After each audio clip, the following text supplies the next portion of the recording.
podcast Parents pour le plaisir, un podcast pour les parents parfois en galère qui veulent trouver la joie de la parentalité en Dieu le Père. Bonjour à tous, moi c'est Chloé. Moi, c'est Nico. Et moi, c'est Rachel. Alors, dans notre dernier épisode, que si vous n'avez pas encore écouté, je vous invite à écouter avant d'écouter celui-ci, nous avions pour objectif de prendre conscience des diverses influences de notre passé, de notre histoire familiale, et ces influences qu'elles ont sur la relation parent-enfant que nous avons dans le présent, celle que nous vivons aujourd'hui. Parce que plus nous sommes conscients de ces influences, mieux nous serons situés pour pouvoir les évaluer et puis pour décider de manière intelligente, intentionnelle, l'impact qu'elles auront sur notre vie familiale. Et le thème de ce 4e épisode, c'est le plaisir des paroles douces. On entre dans une différente partie du podcast où on va parler de différents aspects de la communication. Et pour commencer, voici une réalité à laquelle on fait face en tant que parents. C'est que les mots qui sortent de notre bouche ont un grand pouvoir. Soit le pouvoir de construire, soit le pouvoir de détruire. Soit nourrir l'intimité, soit provoquer des divisions et des distances. Et un des plus grands dangers qui nous guettent en tant que parents, et peut-être même en tant qu'être humain, c'est de parler sans réfléchir, de se laisser dominer par les émotions autour d'un moment un peu tendu et de juste sortir des paroles dures, des paroles qui font mal et qui peuvent potentiellement rester ancrées dans l'esprit de nos enfants pour les années à venir. Mais voici un principe qui va nous aider à faire face à cette réalité, c'est que dans la famille de Dieu, les communications de Dieu notre Père envers nous, ses enfants, sont caractérisées par la patience et par la douceur. Et dès lors qu'on entre dans cette famille en tant qu'enfant de Dieu, on est au bénéfice de cette communication douce, mais aussi au bénéfice de l'Esprit de Dieu lui-même dans nos vies, qui vont nous aider à refléter la personnalité et les caractéristiques de notre Père dans sa communication, qui sont la patience et la douceur. Ouais, et du coup, on va se poser 2 questions pour notre discussion d'aujourd'hui. La première, c'est ce que dit la Bible au sujet des paroles douces que l'on peut avoir au sein de notre famille. Est-ce que la Bible dit quelque chose à ce sujet? Et deuxièmement, du coup, comment faire? Comment faire pour que notre communication soit toujours pleine de grâce, à l'image de notre Père Céleste, comme nous l'a rappelé Chloé? J'ai très hâte de discuter de ces choses avec vous. En pensant à mon expérience, je pensais que ce serait quand même intéressant de commencer avec une petite distinction quand même, parce que pendant longtemps, j'avais tendance à confondre les paroles calmes avec les paroles douces. Hmm. Et donc, j'aimerais bien distinguer, si vous me permettez, entre ces deux choses. Je me Mm. souviens de moments de tension avec ma femme Annie, où j'ai quand même fait un effort intérieur pour rester calme. Je ne osais pas la voix et j'étais même très fier de moi-même. Malgré mon ton calme, par contre, Annie, parfois, ne voulait pas continuer la discussion avec moi. Et quand je cherchais à comprendre où était le problème, en fait, je me souviens, elle me répondait, ben, Nico, je ne me sens pas aimé là, ou parfois même, je me sens pas en sécurité. Ce qui était quand même un sujet de grande frustration parce que je disais, mais je suis calme, où est le problème? Et en fait, j'ai réalisé, en discutant plus avec elle, que c'était possible de rester calme tout en à l'intérieur, tout en étant influencé par mon émotion, y compris ma colère. Et donc, j'ai réalisé que la distinction entre les paroles calmes, quand même influencées par mon émotion, et les paroles douces, c'était que les paroles douces cherchaient le bien de l'autre. J'étais Hmm. maîtrisé intérieurement, pas que ma voix, mais mon cœur aussi. Je pense que c'est intéressant Mm. de commencer avec cette distinction-là. Mm. Ouais. Et je pense que c'est intéressant parce que ce que tu es en train de faire en réalité, là, en mettant une différence entre les mots calme et doux, c'est une question d'attitude extérieure versus une question de motivation du cœur. Et alors Mm. qu'on peut mettre un pansement sur notre attitude et parler avec calme, euh, l'attitude de chercher le bien de l'autre dans son cœur, c'est pas toujours évident. T'as raison. Tout à Et fait. surtout dans les moments de tension, quoi.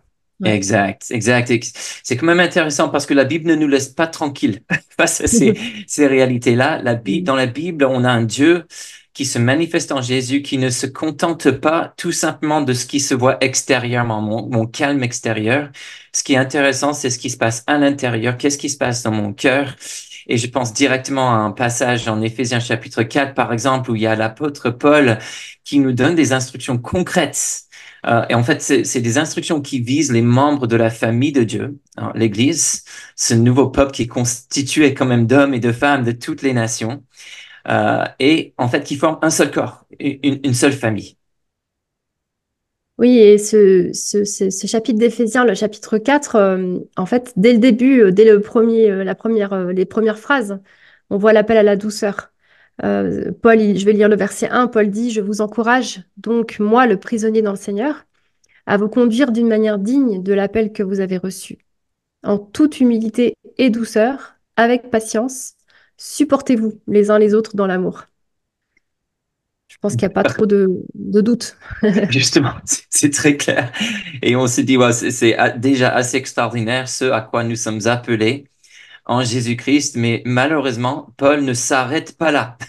Mm. Il va parler même en plus de profondeur, avec plus de précision plus tard dans ce même chapitre.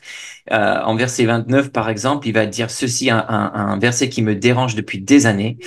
Il dit qu'aucune parole malsaine ne sorte de votre bouche, mais seulement de bonnes paroles qui, en fonction des besoins, servent à l'édification et transmettent une grâce à ceux qui les entendent.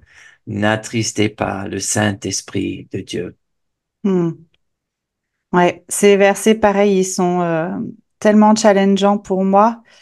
Et c'est marrant parce que je les avais toujours appliqués au contexte de l'Église, mais jamais j'ai trop pensé à les appliquer dans le contexte de la famille, alors que la famille, c'est notre premier lieu d'existence et de communion fraternelle en quelque sorte.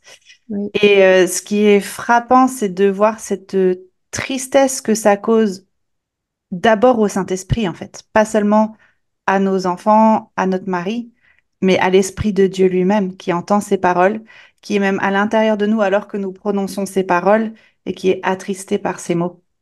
Tout à fait. C'est quand même intéressant de voir dans le Nouveau Testament à plusieurs reprises quand il est question de la paix, que ce soit dans un contexte familial ou dans le contexte de l'Église, cette paix dont il est question est associée directement au ministère de l'Esprit Saint. Et je crois que c'est une de ces grandes priorités, l'Esprit Saint dans nos familles, d'établir la paix. Et la paix n'est pas possible sans une communication saine. Donc, quelques questions qui se posent. Est-ce que nos paroles reflètent le caractère de notre Dieu? Notre Père céleste, comme on a décrit tout au début. Est-ce que la personne à qui je parle se sent aimée par mes paroles? Est-ce qu'il y a une vraie douceur ou est-ce que je suis juste calme extérieurement avec mon ton, mais avec quand même des paroles, des mots qui blessent, qui accusent, ou je suis dans l'auto-justification, la défense de soi?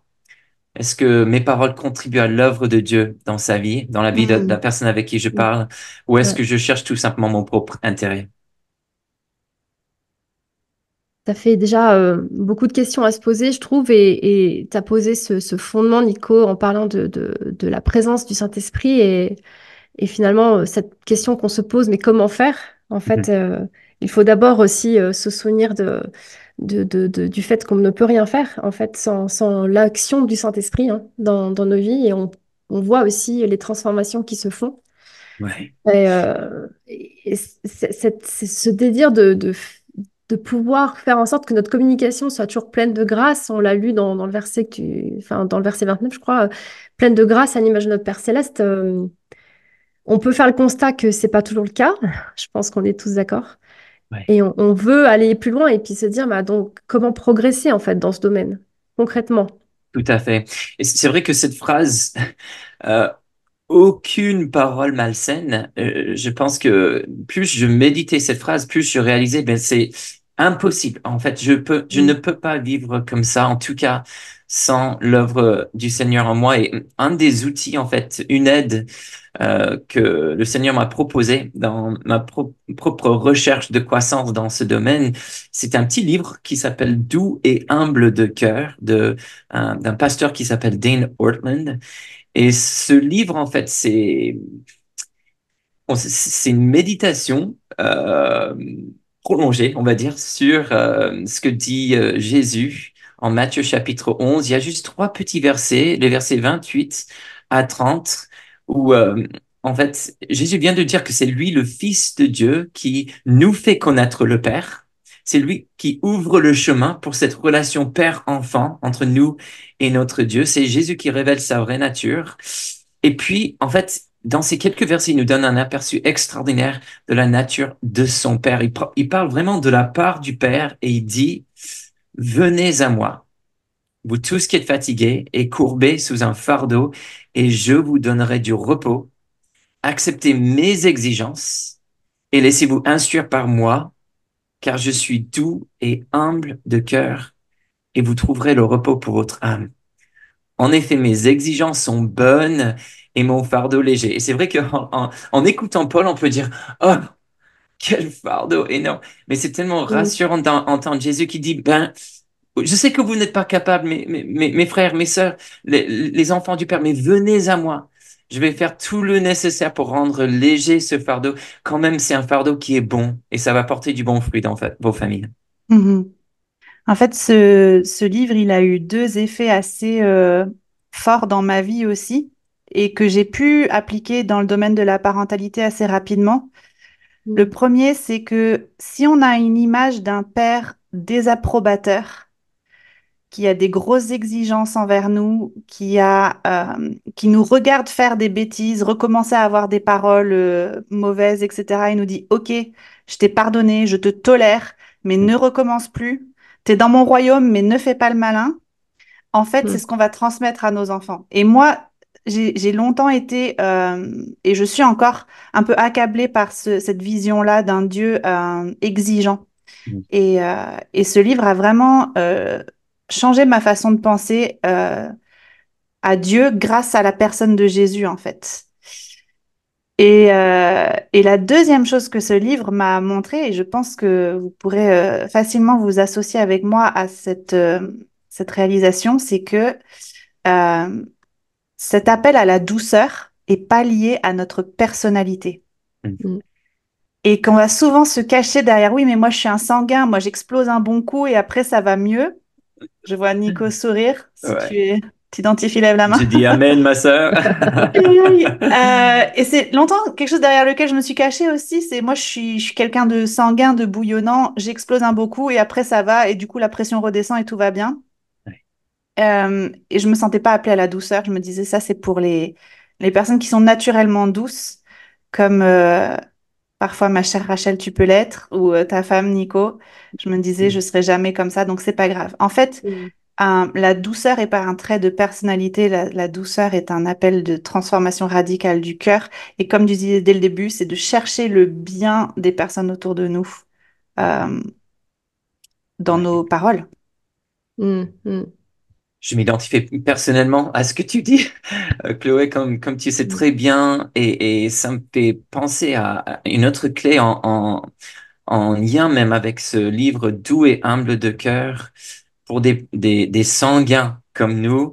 Je trouve que Jacques, l'épître de Jacques, je me demande quelle personnalité il avait. Mm. En fait, ce qu'il dit dans son livre, il y a tellement d'écho dans mon cœur, je dis, oh là là, ce gars, il me comprend. Mais il y a quelques versets qui ont été aussi vraiment clés pour moi avec Éphésiens 4, 29, en Jacques chapitre 1, verset 19 à 20 par exemple, où Jacques nous dit, il parle à ses frères et sœurs et il dit, soyez prompts à écouter, lents à parler et lents à se mettre en colère, car la colère de l'homme n'accomplit pas la justice de Dieu. Et je peux vous dire que, en fait, je médite ces versets depuis des années. Annie, ma femme, prie ces versets sur moi régulièrement depuis des années. Et à un moment donné, euh, on a pris décision ensemble, alors que, comme toi, Chloé, je trouvais que c'était juste un aspect de ma personnalité, je pouvais pas faire différemment. Donc, le travail un peu de sainteté, c'était tout souvent après coup. Je demandais pardon, on cherchait à se réconcilier. Mais l'idée que je sois capable de, de ne pas parler, euh, et de prendre du temps avant de répondre afin de pouvoir répondre avec douceur, j'avais l'impression que c'était impossible. Mais à un moment donné, avec Annie, on a décidé, eh ben là, on va plus tolérer une communication qui n'est pas douce entre nous. Et donc, il y avait presque un petit code où, surtout elle, quand elle sentait que ça montait, la température montait, même si le ton restait calme, elle se sentait un peu en danger. Elle pouvait dire, Nicolas, je ne me sens pas aimé là. Et Mm. c'était vraiment un indicateur que là, il faut qu'on arrête de discuter. Moi, je ne suis pas bien situé pour faire preuve d'amour. En fait, il y a ma colère qui commence à s'exprimer. Et si je veux être prompt à écouter l'un à la colère, il faut qu'on arrête pour l'instant cette discussion. On reviendra plus tard. Oui, puis parfois, vous avez parlé tous les deux du fait que vous êtes plutôt presque sanguin, assez prompt à parler et tout ça. Et moi, j'ai mis des années à réaliser, en fait, que parce que j'ai plutôt un caractère assez calme, doux, enfin, calme, non, faux calme, mais plus doux, plus lent à parler et tout ça, ça ne veut pas dire qu'il y a une absence de colère ou de choses qui seraient faites durement. Il n'y a pas que, il y a pas que les paroles qui sortent tout de suite.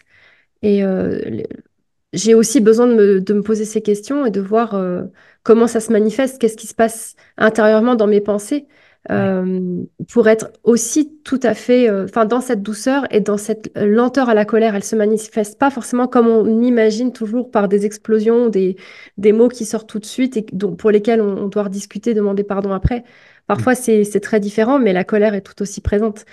Et du coup, je trouve que c'est bien, Nico, avec ton exemple, que tu dis à un moment donné, il faut s'arrêter et puis prendre des décisions sur comment réagir, en fait, dans ces moments-là. C'est Mhm. Et ça. du coup, oui, Chloé, tu voulais dire quelque chose? Mais oui, c'est intéressant parce qu'en fait, comme on disait, ce commandement est pas basé sur notre personnalité. Et moi, j'ai un mari qui est plutôt lent à parler aussi naturellement. Et parfois, pour lui, c'est pas une parole malsaine qui va sortir de sa bouche, mais une attitude non verbale un peu malsaine. Et il va peut-être se reculer physiquement de la conversation, se retourner, faire autre chose, juste arrêter de parler tout simplement. Et ça, c'est pas forcément empreint par l'amour non plus et la douceur.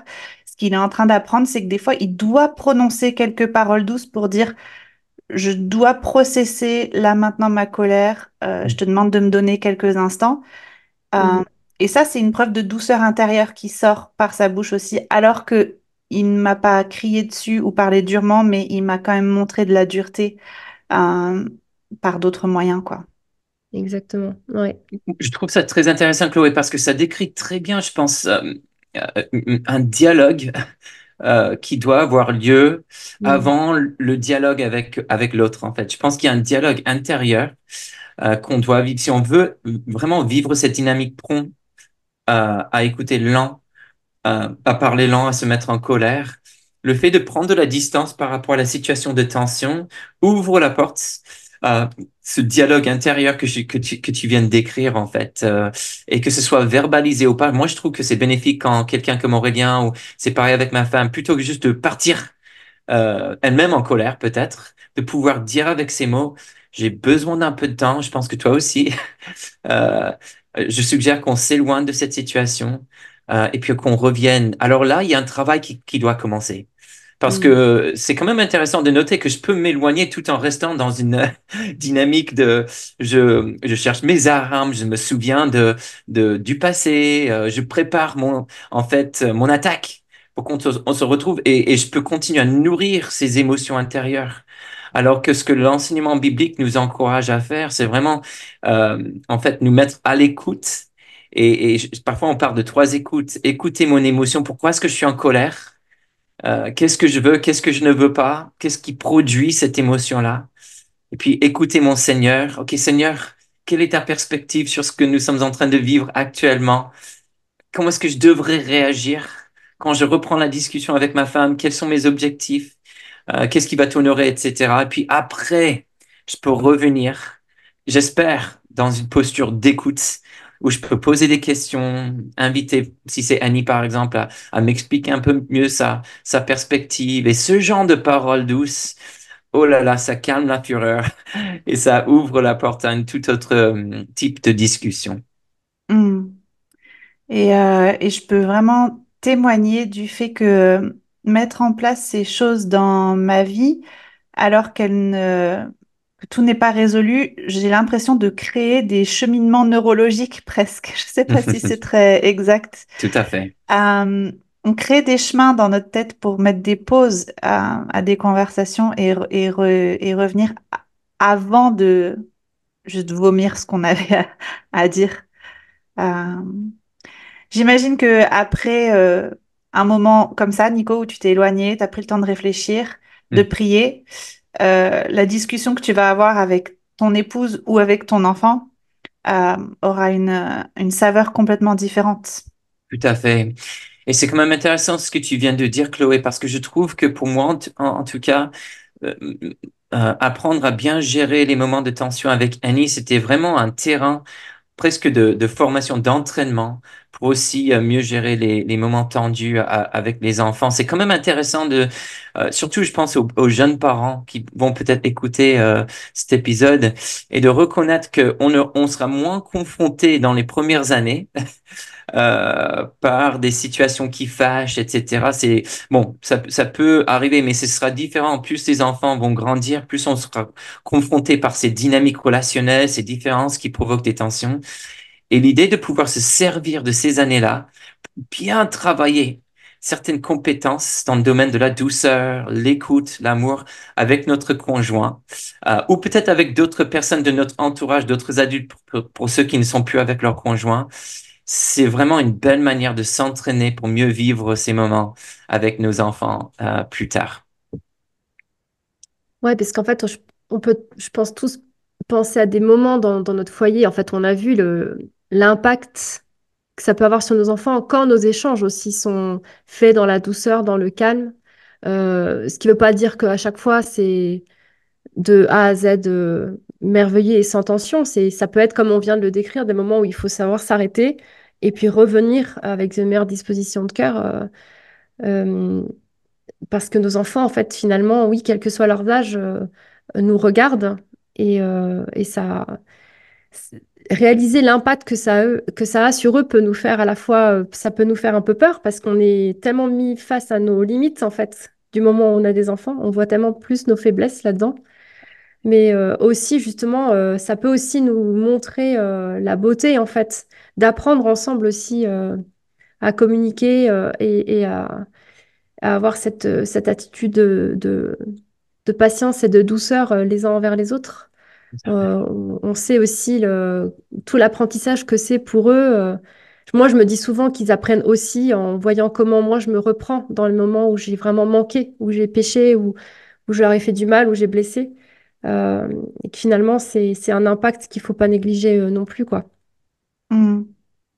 Moi, je voudrais juste donner une note d'espoir aussi à ceux qui nous écoutent et qui n'ont pas l'opportunité de réfléchir à ces concepts-là avant d'avoir des enfants ou alors que leurs enfants sont très petits. Mm. Moi, c'est quelque chose auquel je réfléchis que depuis peut-être 2 ou 3 ans et mon fils est né à 12 ans maintenant. Ouais. Et, euh, et je sais que parfois, quand il fait une bêtise ou que je dois avoir une conversation sérieuse avec lui, je vois la crainte dans son regard parce que malheureusement, j'ai tendance à exploser en fait. Mm. Et quand j'arrive à me maîtriser par la grâce de Dieu, il me regarde avec surprise. Et c'est triste, c'est drôle, mais c'est Mm. triste. Malheureusement, Mm. j'aimerais arriver à un point où il ne soit pas surpris par les fois où j'arrive à me maîtriser. Mm. Mais je vois aussi la capacité qu'ils ont à... Parce que quand même, on a cette culture dans la famille où on se demande pardon, où on met à nu un peu notre péché les uns face aux autres, où ils vont se sentir la liberté de revenir vers moi et dire, Maman, tu sais... quand tu m'as dit ah bah bravo chérie, t'as bien réussi ton truc avec ironie, Mm. ils me disent j'ai pas aimé, t'as utilisé de l'ironie avec moi et, Mm. ouais qu'ils se sentent cette liberté vraiment de pouvoir venir me le dire, ça me donne beaucoup d'espoir pour l'avenir Mm. et Ouais. l'opportunité de me repentir. Mm. Moi, Mm. je trouve ça super, Chloé, ce que tu viens de dire, et ça prépare un petit peu le terrain pour notre prochain épisode quand même, où on va Ouais. travailler la communication intentionnelle en dehors du moment de crise, où un des objectifs qu'on va discuter, ce sera de apprendre à mettre des mots sur ce que je ressentais quand. Donc, ça, c'est excellent, ça fait un petit teaser pour ce C'est qui nous vrai. attend. Exact. Exact. Quand on y pense, c'est vraiment un tel plaisir en fait de vivre dans une maison où la communication elle est caractérisée par des paroles douces, hein. Donc on peut se dire aussi que c'est quelque chose vers lequel on veut toujours plus tendre et puis que c'est un apprentissage au final qui est vraiment merveilleux, extraordinaire en fait pour nos enfants qui peuvent être spectateurs d'une gestion saine ou de plus en plus saine, de moments de tension qui existent, qui sont inévitables, hein. Ouais. Tension entre les parents, tension dans la famille. Et ces moments où on a cette sagesse en fait de pas prolonger un échange qui finalement va être tellement dominé par les émotions qui va nulle part et que mais voilà cette attitude de pouvoir prendre du recul pour se calmer, pour réfléchir, chercher l'aide de Dieu et puis transmettre cette grâce à tous en fait qui nous vient parce que on a ce modèle parfait de Dieu notre Père quoi. Et sa puissance agissante en nous. Ouais, exactement. 2 étapes concrètes pour cette semaine, pour vous qui nous écoutez. Une idée, pourquoi pas vous procurer un exemplaire de ce livre doux et humble de cœur, si vous ne l'avez pas encore, de commencer à le lire dans vos temps de culte personnel ou avec votre conjoint ou dans un groupe de croissance et de vraiment vous poser des questions par rapport aux paroles qui sortent de votre bouche dans des situations de tension relationnelle ou familiale cette semaine. Est-ce qu'il y a des paroles malsaines que j'adresse à mes enfants qui reflètent une mauvaise image de qui est Dieu et de quelle est sa grâce pour moi dans ma vie?